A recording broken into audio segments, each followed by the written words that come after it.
Hi, my name's Christopher Tolman and this is my story about how I started Tolman Motorsport and got into producing some of the best 205s available.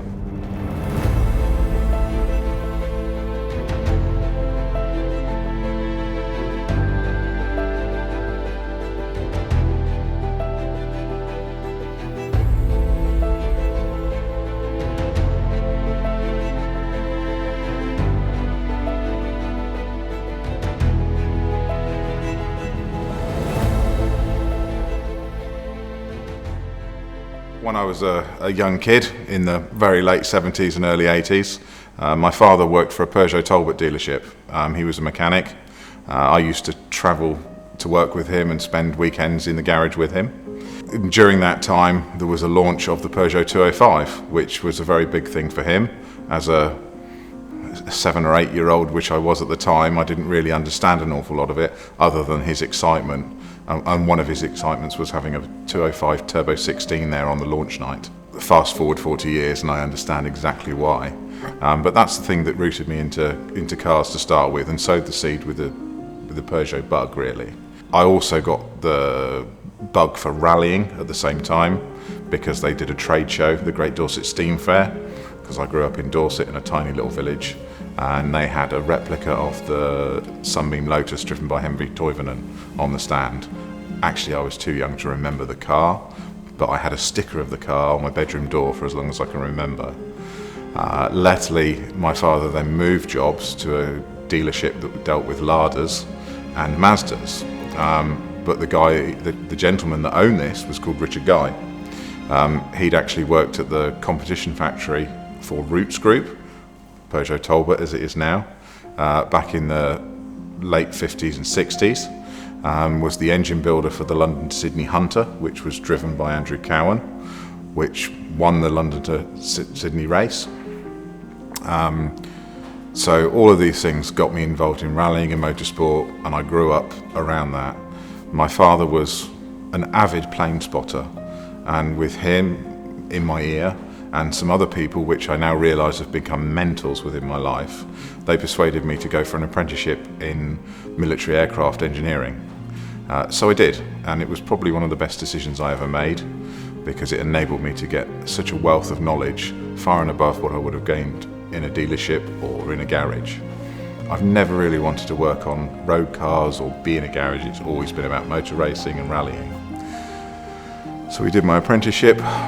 We then got a job at ProDrive, so I moved from deepest, darkest Dorset up to Banbury and started working as an engine builder on the Mondeo Super Touring Car project, which was somewhat of a baptism of fire, going from the Ministry of Defence, I think being paid for 37.5 hours a week and probably working about 12, to being paid for 38 hours a week and working nearly 100.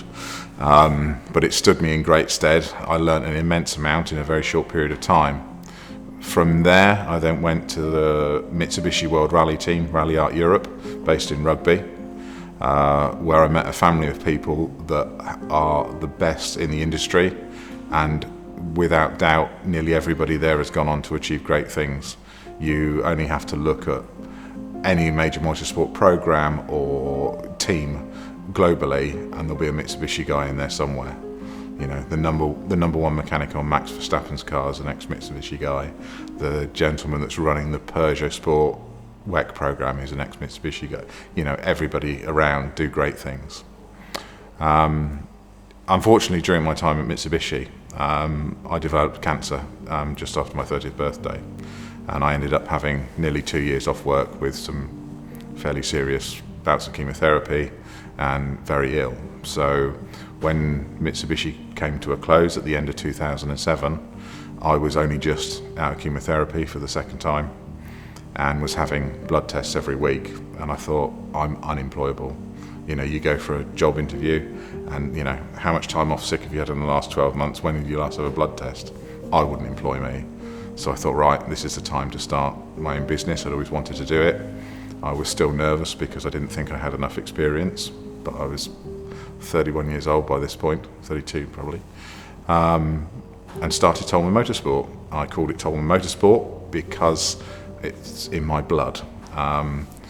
We went from a very small premises with just myself, and within 12 months I'd moved to this site here with 1 unit, and I think within 3 years here we went up to 3 units. We're now on 5 units with 2 off-site facilities as well, and outgrowing these premises. During the time of Tolman Motorsport, again, we've concentrated on motor racing because I enjoy it and it's part of the blood and the DNA.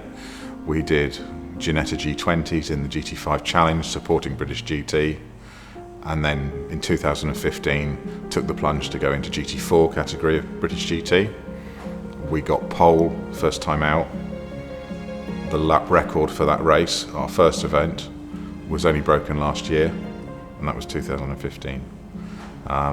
Year 2, we were asked to run and develop the GT3 Ginettas for Ginetta. Year 3, we got the first customer McLaren GT4 car and successfully outperformed both in reliability and performance the then factory team. This led to us being selected and chosen to prepare and build the McLaren driver development program cars, which we ran over 3 years. That was a huge undertaking for an operation of our size, but we did it successfully. We had extremely competitive cars. We finished runner-up 2 years running by, I think, 1 point both years, with new rookie drivers every year. So you were never going to win a championship without a huge amount of luck, especially when you aren't building on that team every year and getting more experience. But it was a very, very good thing. Unfortunately, COVID came along in 2020 and put paid to that. We had to think very carefully as a business of what we were doing. We had to downsize our workforce, which was one of the hardest things I've ever done. At that point, we had 12 full-time staff, and we were up to 36 people on an event when we were doing the racing. So it was a fair undertaking. So by 2021, we only had 4 full-time staff. Get into 2022, very, very difficult year, but by this point the 205 had appeared, and going forward into 23 and now 24, we're up to 16 full-time staff. So the 205, like it did with Peugeot in 84, because it saved Peugeot, it was their renaissance car. They were really on their uppers at that point, and the 205 came out, launched with the T16 and saved them.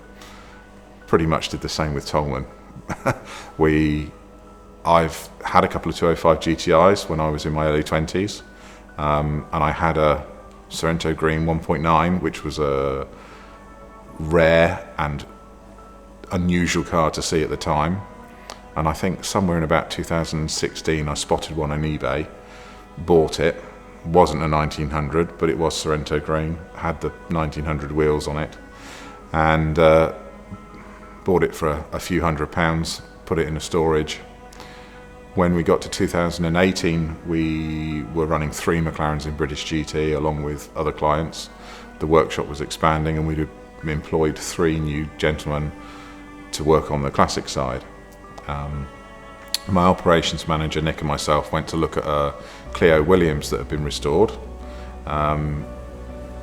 They'd done a good job, but we didn't consider it a restoration.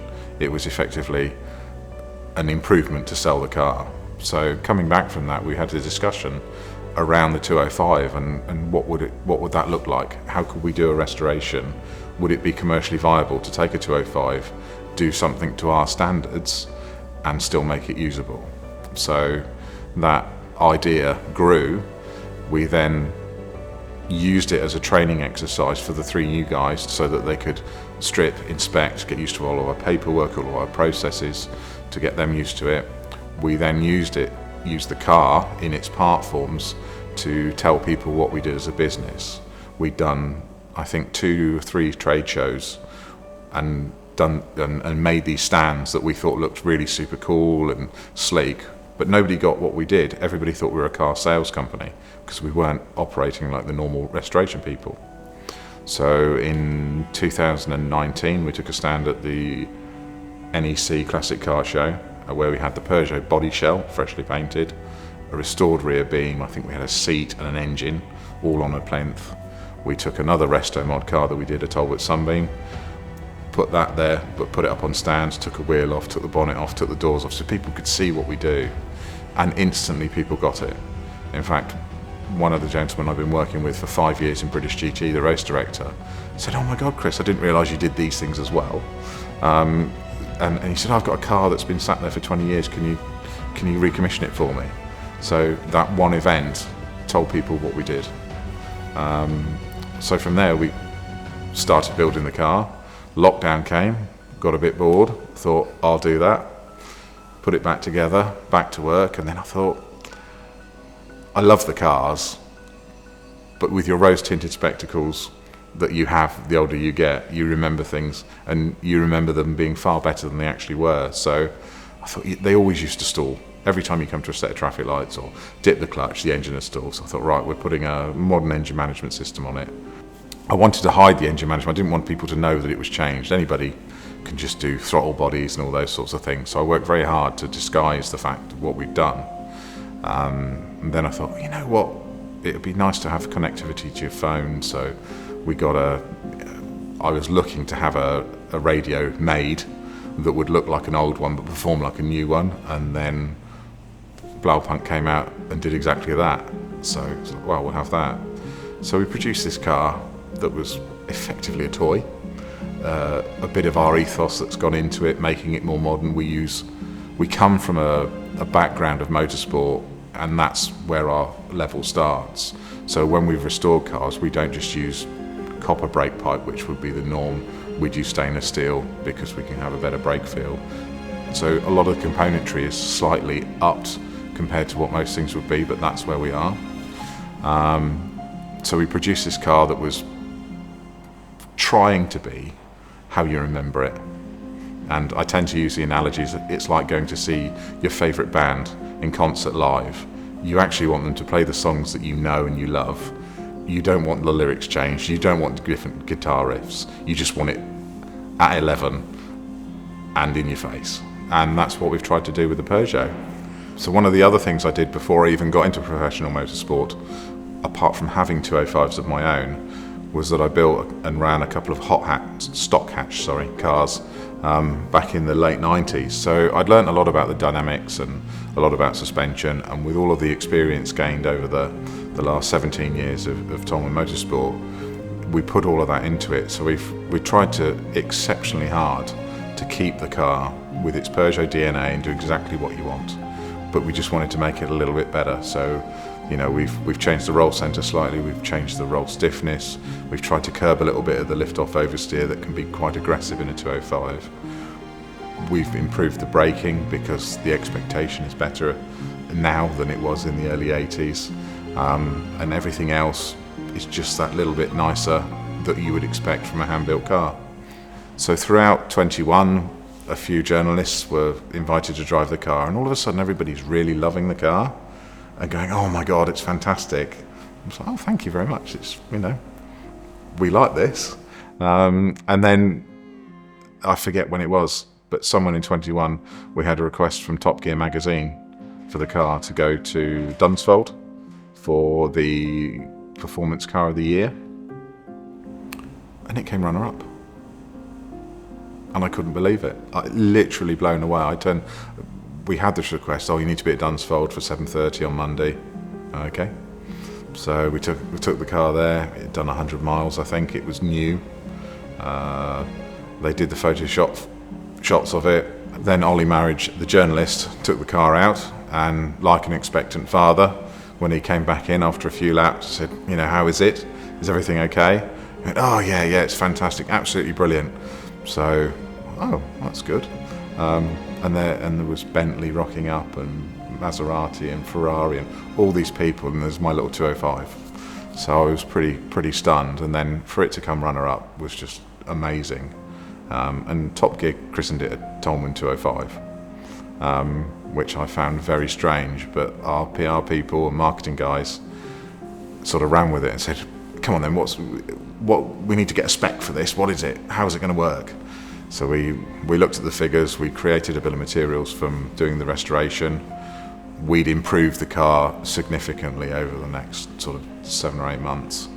So we knew what the figure was to build the car back in 2020. It's gone up considerably because costs have gone up, and we've also increased what we do on the car as a basic level. So we then came up with this idea that, right, this was going to be a Tolman edition. You have, I think, 4 or 5 options that you can spec it to. Then there's what we're calling the Tolman Evo edition, which was what I really wanted to do when we had a bit of a working group asking, well, what would you do if you could do anything? So that's how we came up with the 16-valve engine, the digital dash that we wanted to do, and included all the bits on it. And then in 22, Top Gear, the television program, approached us and said, can you supply a couple of cars for an episode? Yeah, so we took 2 cars down, not for one moment thinking that it would actually be about us and the 205 against the Honda Civic. So that was just mind-numbing, to be honest with you. And we then launched the Tolman edition on the Monday morning after Top Gear aired on the Sunday. And suffice to say, our Instagram melted, our Facebook melted, and we had 2 weeks worth of emails in one morning. And we really haven't looked back since. It's been phenomenal what's happened. We've got orders going in well into 2025 at the moment. We've been invited to some of the craziest things. Peugeot invited us to the 40th anniversary of the 205 last year at the museum in Sochaux. We won an award there because they wanted to recognise what we've done. It wasn't a standard car, but they did a special award for us because they were so impressed with it. We got selected for the top 10 of the Autocar Driver's Car of the Year and came 5th. Pro driver there with a P25 and Porsche and BMW. It's just blown me away. So that's really how the 205 came about and what we're doing. And as you can see from the cars around you, it's in full flow now.